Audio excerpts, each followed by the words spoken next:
Some of the most unique thrillers I have ever read, and this is coming from someone who reads a lot of thrillers. Like, I read over 100 last year. And honestly, I often get tired of the same formula used over and over again. These feel like a breath of fresh air. Starting with Next of Kin by Kia Abdullah, this one follows a woman who gets a call one day from her brother-in-law saying, hey, can you please take your nephew to school? She agrees, but this is not part of her daily routine. So she goes about her day as normal until she gets a frantic call from her brother-in-law saying, where is he? And that's when she's realized she left him in her car on the hottest day of the year. Parts of this book were very triggering for me, especially if you're a parent. I feel like you get that feeling. But I'll be honest, this one gave me whiplash, and I know I just talked about this one recently, so sorry for sounding repetitive. Just didn't feel right about not including it in this list. Strange Sally Diamond by Liz Nugent. This one follows Sally, who finds her father not breathing, so she ends up trying to cremate him. Of course, that's a crazy thing to do, so this brings her some very unwanted media attention, and with this attention comes some traumatic things from her past. Liz Nugent is easily an auto-buy author for me. I feel like her books are so vastly different. I'd also highly recommend Lying in Wait and Little Cruelties. You Will Never Be Me by Jessie Q. Sutanto. This one follows two best friends who dream of becoming huge influencers. One of them ends up making it and will do whatever it takes to protect her curated life. Then the other one becomes increasingly more resentful. I do want to add My Husband's Wife by Alice Feeney, but I will stop talking about this book. I totally understand how annoying it is to have people constantly recommend books that are not out yet.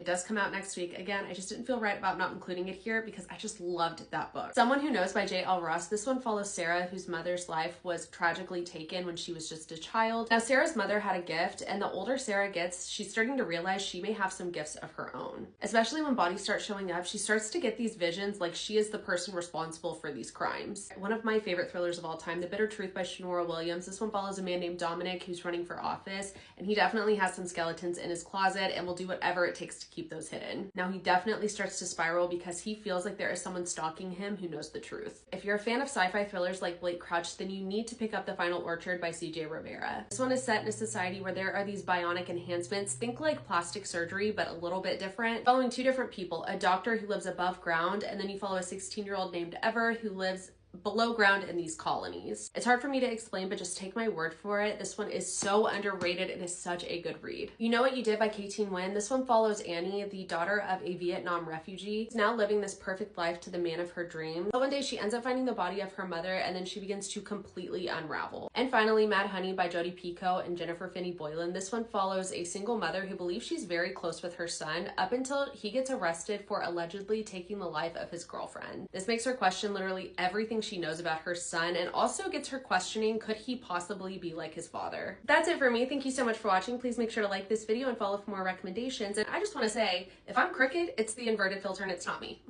Okay? I'm stressing. Okay, but thank you so much for watching.